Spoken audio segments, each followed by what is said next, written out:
घमासान छिड़ गया है। स्पीकर के नाम पर सर्वसम्मति से सहमति बनाने की कोशिश हुई, लेकिन इसका कोई नतीजा नहीं निकला। अब लोकसभा स्पीकर का चुनाव होगा। इसके लिए एनडीए की तरफ से ओम बिरला ने अपना नामांकन भर दिया है, जबकि कांग्रेस के सुरेश विपक्ष की तरफ से स्पीकर पद के उम्मीदवार हैं।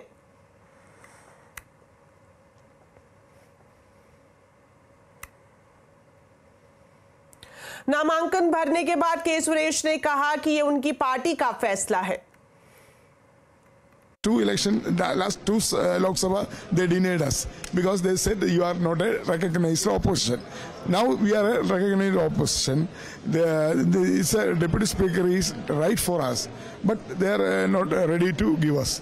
Again, till 11:50, we are waiting for the reply from the government side, but they didn't give any reply. वहीं स्पीकर पद को लेकर सत्ता पक्ष और विपक्ष के बीच टकराव बढ़ गया है। राहुल गांधी ने स्पीकर पद को लेकर चल रहे सियासी घमासान पर प्रधानमंत्री नरेंद्र मोदी पर निशाना साधा। मोदी जी कह रहे हैं कंस्ट्रक्टिव कोऑपरेशन हो, और फिर हमारे नेता को इंसल्ट करा जा रहा है, तो नियत साफ नहीं है।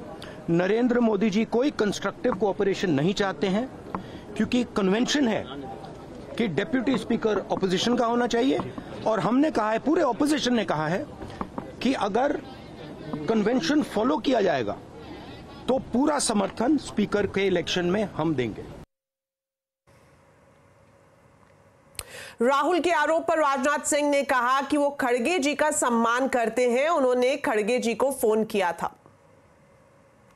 ऐसे जहाँ तक खड़गे जी का प्रश्न है, एक सीनियर लीडर हैं, मैं उनका सम्मान करता हूँ। कल से लेकर आज तक उनसे 3 बार हमारी बात हुई।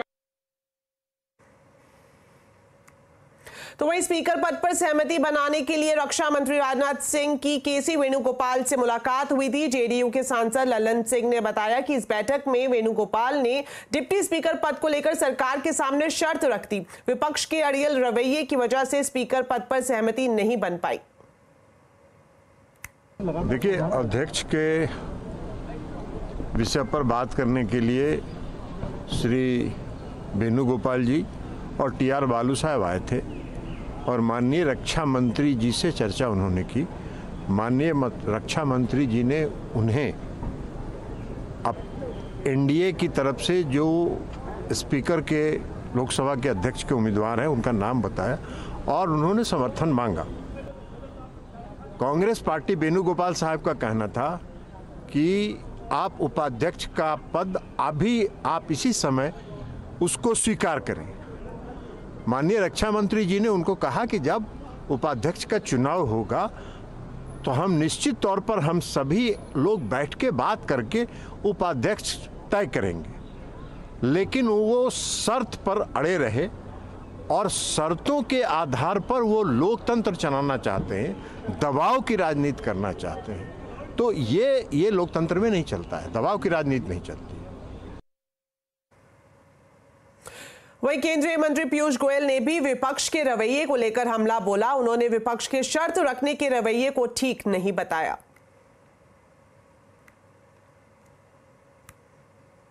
पहले लोकसभा का उपाध्यक्ष कौन होगा वो पहले तय करें, फिर अध्यक्ष के लिए समर्थन मिलेगा। इस प्रकार की राजनीति को हम की निंदा करते हैं, और मुझे लगता है कि अच्छी परंपरा ये रहती कि लोकसभा निर्विरोध एक सर्वसम्मति से अध्यक्ष चुनता, तो लोकसभा की भी मर्यादा अच्छी रहती, सभी पक्ष का उसमें योगदान रहता, और स्पीकर वैसे भी किसी सत्तारूढ़ पार्टी या विपक्ष का नहीं होता है, वो पूरे सदन का होता है। वैसे ही उपाध्यक्ष भी कोई पार्टी या दल का नहीं होता है, पूरे सदन का होता है।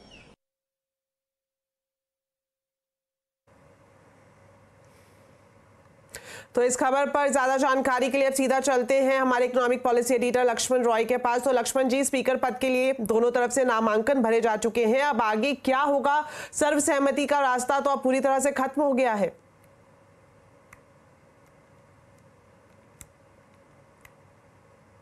देखिए, अब जिस स्तर पे बातचीत या विवाद पहुंच चुका है वहां पर अब सर्वसम्मति से स्पीकर पद का चुनाव होना तो संभव नहीं लग रहा है। अब स्पीकर पद के लिए चुनाव होगा, ये लगभग तय है। कल इसके लिए चुनाव होगा, 11 बजे ये चुनाव प्रक्रिया शुरू होगी। पहले लोकसभा में इसके लिए एक प्रस्ताव लाया जाएगा कि 2 मोशन लाया जाएगा। एक कि स्पीकर पद के लिए एक नाम ये आए हैं ओम बिरला, जो कि सत्ता पक्ष की तरफ से, विपक्ष की तरफ से ये नाम आए हैं के सुरेश, और फिर दोनों पे वोटिंग कराई जाएगी, जिसपे सामान्य बहुमत से जिसके पक्ष में वोटिंग होगी वो स्पीकर चुने जाएंगे। क्योंकि संख्या बल के हिसाब से एनडीए के पास पर्याप्त बहुमत है, तो स्पीकर के तौर पर एक बार फिर से ओम बिरला चुने जाएंगे, इस पर कोई शक नहीं है। लेकिन एक बात जरूर है कि आमतौर पर यह माना जा रहा था कि स्पीकर पद सर्वसम्मति से चुना जाएगा, वो नहीं हो रहा है। हालांकि इससे पहले 2 बार ऐसे मौके आए हैं जब स्पीकर पद के लिए चुनाव हुआ है। सबसे पहला मौका तभी आ गया था जब भारत आजाद हुआ था, उसके बाद 1951 में ये चुनाव हुआ था स्पीकर पद के लिए। उसके बाद आपातकाल के समय चुनाव हुआ था। अब ये तीसरा मौका होगा जब स्पीकर पद के लिए यहाँ पे चुनाव होगा। लेकिन इसके राजनीतिक मायने काफी ज्यादा है। पहली बात कि संख्या बल में थोड़ी सी मजबूती आई है विपक्ष में। विपक्ष कोई भी मौका नहीं गंवाने देना चाहता है अपनी उपस्थिति दर्ज कराने को लेकर के। इस वजह से आपने देखा कल जब सदन की कार्रवाई शुरू हुई तो हाथ में संविधान की कॉपी लेकर प्रदर्शन किए गए। फिर आज मामला उठ रहा था बहुत ज्यादा जोर शोर से कि इमरजेंसी के 50वीं वर्षगांठ है, तो इस मौके पे जो है सो मामला उठ रहा था। तो यहाँ पे कांग्रेस थोड़े से बैकफुट आ सकती थी, तो कांग्रेस ने एक नया मुद्दा स्पीकर के मुद्दे पर अपने उम्मीदवार खड़ा करके पूरी चर्चा को, पूरी हेडलाइन को अपनी तरफ भी मोड़ लिया है।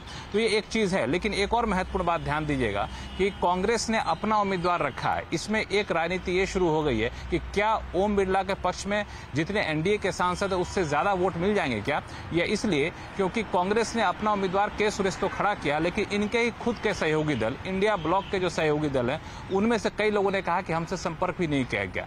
जैसे टीएमसी ने कहा हमसे संपर्क नहीं किया, हम इस पर फैसला लेंगे। इसे दूसरे सहयोगी दल भी आरोप लगा रहे हैं। हालांकि 8 बजे इंडिया गठबंधन के सहयोगी दलों के साथ बैठक होनी है, फिर वहां पे आगे की रणनीति देखी जाएगी। लेकिन स्पीकर पद का चुनाव होना, चुनाव में कौन किसके पक्ष में वोट देता है, कितनी संख्या मिल पाती है ओम बिरला को, ये देखना काफी अहम होगा। लक्ष्मण जी, डिप्टी स्पीकर को लेकर भी पेच फंस गया है, इसके लिए भी अब क्या चुनाव होगा, क्या कुछ डिटेल्स हैं आपके पास? देखिए, आमतौर पे डिप्टी स्पीकर को लेकर परंपरा का हवाला दिया जा रहा है, लेकिन मामला सिर्फ परंपरा तक नहीं है। इसमें 3 पहलू है। कानूनी पहलू, परंपरा क्या कहती है और राजनीति क्या कहती है। कानूनी पहलू के हिसाब से देखें तो संविधान के आर्टिकल 93 में ये साफ लिखा गया है कि जो चुने हुए सदस्य होंगे लोकसभा के, वो स्पीकर और डिप्टी स्पीकर पद का चुनाव करेंगे। लेकिन यहाँ पे जो शब्द इस्तेमाल किया गया, उस शब्द में शैल शब्द का इस्तेमाल किया अंग्रेजी में। इसका कानूनी अर्थ ये निकाला जा रहा है कि डिप्टी स्पीकर का चुनाव भी होना लगभग तय है या फिर क्या कानूनी तौर पे जरूरी है।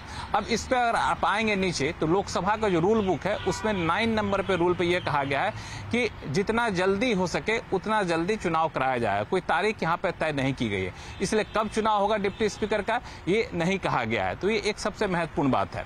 और पिछले लोकसभा में आप देखें तो जो एनडीए के दूसरे हिस्से कार्यकाल का था, वहां डिप्टी स्पीकर था ही नहीं, मामला सुप्रीम कोर्ट तक गया। तो फिर यहाँ कहा गया कि डिप्टी स्पीकर कब चुना जाना है, तारीख तय किया जाना है, कोई कामकाज बाधित नहीं हो रहा है। तो कानून ये कहता है।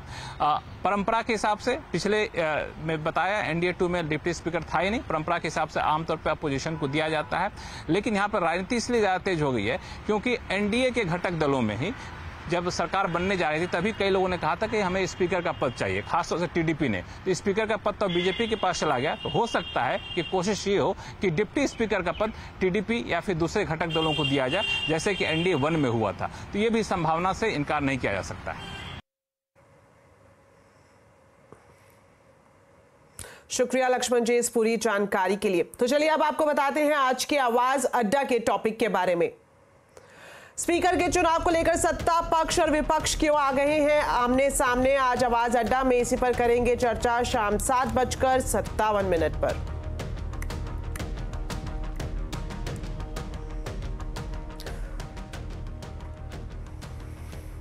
दिल्ली के मुख्यमंत्री अरविंद केजरीवाल को अभी जेल में ही रहना पड़ेगा। दिल्ली हाईकोर्ट ने राउज एवेन्यू कोर्ट के जमानत देने के फैसले पर रोक लगा दी है। कोर्ट का कहना है कि ट्रायल कोर्ट ने बिना तथ्यों पर ध्यान दिए जमानत दी थी। और अब इस खबर पर डिटेल्स लेते हैं असीम मनचंदा से। तो असीम बताएं, अरविंद केजरीवाल को दिल्ली हाईकोर्ट से झटका लगा है, उनको अभी भी जेल में ही रहना होगा, क्या डिटेल्स है? शराब घोटाले में आरोपी दिल्ली के मुख्यमंत्री अरविंद केजरीवाल 21 मार्च से ईडी की कस्टडी में हैं। 20 जून को राउज एवेन्यू कोर्ट ने उन्हें जमानत दे दी थी। इस जमानत के खिलाफ ईडी ने दिल्ली हाई कोर्ट में याचिका दायर की थी। दिल्ली हाई कोर्ट है उसने दोनों पक्षों की दलील सुनने के बाद शुक्रवार को जमानत याचिका पर अपना फैसला सुरक्षित रख लिया था। आज दिल्ली हाई कोर्ट ने अपना फैसला सुनाया। दिल्ली हाई कोर्ट ने उनको जमानत देने से इनकार कर दिया, राहत देने से अरविंद केजरीवाल को इनकार कर दिया। दिल्ली हाई कोर्ट ने कहा कि ट्रायल कोर्ट ने अपने आदेश में लिखा कि ईडी के द्वारा सौंपे गए जितने भी दस्तावेज हैं उनको कंसीडर नहीं किया गया। दूसरा, पीएमएलए के सेक्शन 45 के तहत जमानत देने की जो कंडीशंस हैं उनको एड्रेस नहीं किया गया। ऐसे में अरविंद केजरीवाल को राहत नहीं दी जा सकती है। तो दिल्ली हाई कोर्ट ने अरविंद केजरीवाल की जमानत को स्टे कर दिया, यानी कि अब अरविंद केजरीवाल को जेल के अंदर ही रहना होगा। अब अरविंद केजरीवाल जल्दी ही सुप्रीम कोर्ट का रुख कर सकते हैं। शुक्रिया सीम इस पूरी जानकारी के लिए। प्रधानमंत्री नरेंद्र मोदी ने देश में आपातकाल के 49 साल पूरे होने पर सोशल मीडिया प्लेटफॉर्म एक्स पर पोस्ट करके कांग्रेस पर हमला बोला है। उन्होंने लिखा कि आज का दिन उन सभी महान पुरुषों और महिलाओं को श्रद्धांजलि देने का दिन है जिन्होंने आपातकाल का विरोध किया। इमरजेंसी का वो काला दिन याद दिलाता है कि कैसे कांग्रेस पार्टी ने बुनियादी स्वतंत्रताओं को खत्म किया और भारत के संविधान को रौंद दिया, जिसका हर भारतीय बहुत सम्मान करता है।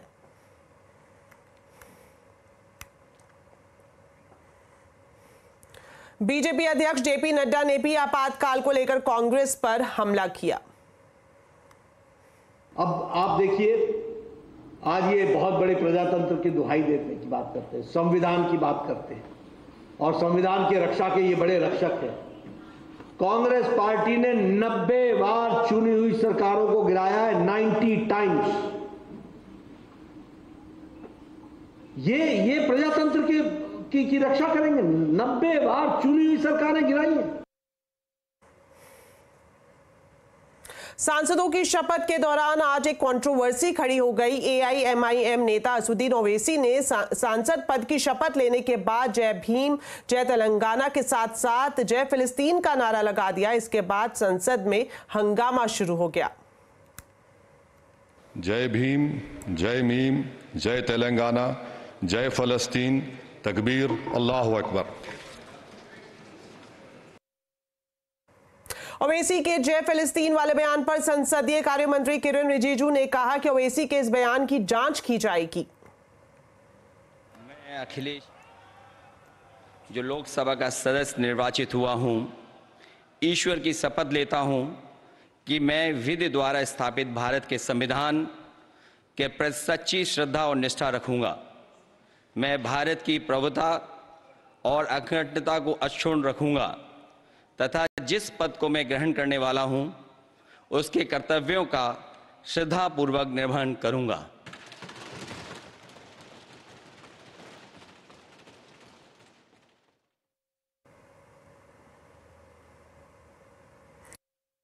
तो पहले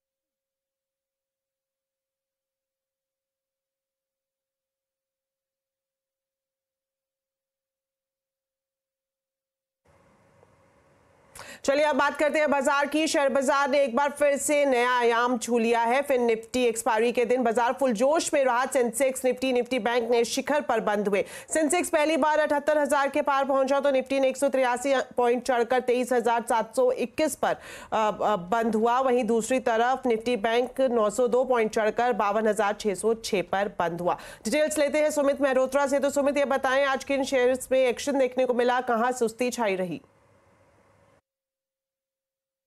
देखिए, सबसे बढ़िया एक्शन जो था वो था बैंकिंग स्पेस में, और खास तौर से जो बढ़िया मूव देखने को मिला उसमें एनबीएफसी स्पेस ज्यादा पार्टिसिपेट कर रहा था, बैंक ज्यादा पार्टिसिपेट कर रहे थे।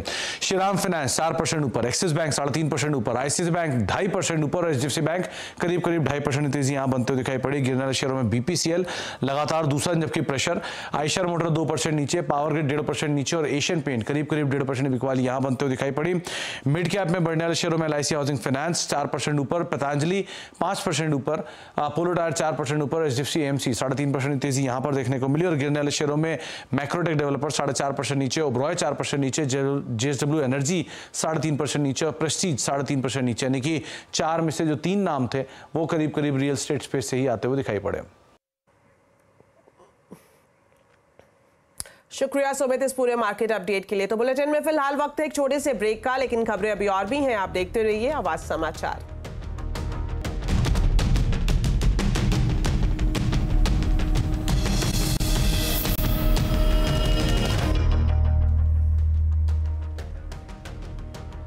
ब्रेक के बाद आपका स्वागत है। अब कुछ और खबरें आपको बताते हैं। अफगानिस्तान की टीम ने आज वेस्ट इंडीज के सेंट विंसेंट स्टेडियम में इतिहास रच दिया। अफगानिस्तान ने बांग्लादेश को 8 रन से हराकर इतिहास में पहली बार किसी आईसीसी टूर्नामेंट के सेमीफाइनल में जगह बना ली है। वहीं अफगानिस्तान की जीत के साथ ही ऑस्ट्रेलिया वर्ल्ड कप से बाहर हो गई है। अब 27 जून को सेमीफाइनल में अफगानिस्तान का मुकाबला साउथ अफ्रीका से होगा। उसी दिन टीम इंडिया रात 8 बजे इंग्लैंड से सेमीफाइनल खेलेगी।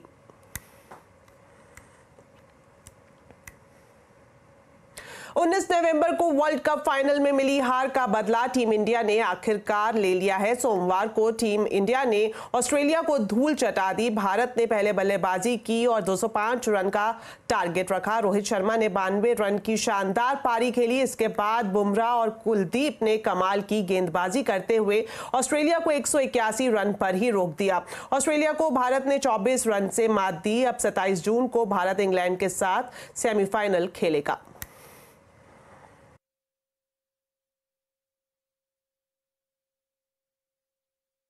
तो चलिए